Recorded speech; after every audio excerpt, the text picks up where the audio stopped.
ప్రభునందు ప్రియులైన మీకందరికీ యేసు క్రీస్తు ప్రభువారి నామములో శుభవందనాలు తెలియజేస్తూ ఉన్నాం.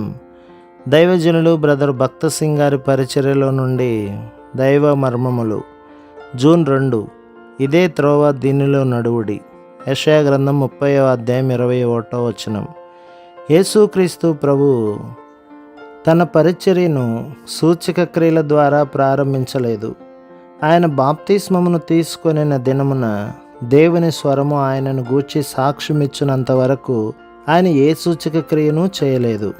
మీరు ప్రభువు కృపను అనుభవించవలెననినచో ఆయన శక్తిని పూర్తిగా గ్రహించి ప్రతిదినం ఆయన చిత్తమును ఎరుగవలెను. అట్లు కోరిన ఎడల ఆయన మెల్లని స్వరమును అనుదినము అనేక పర్యాయములు వినుటకు నేర్చుకొనేదము. దేవుడు మాట్లాడును.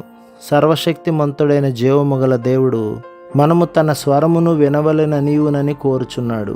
ఈ రహస్యమును మనమందరము ఎరుగుదుముగాక. ఇదే త్రోవ దీనిలో నడువుడి. యెషయా గ్రంథం 30వ అధ్యాయం 21వ వచనం అని మనతో చెప్పుచున్న దేవుని స్వరమును మనము ప్రతిదినము వినుటకు నేర్చుకొనవలెను. ఈ మాటలు ఎంత సామాన్యమైనవి.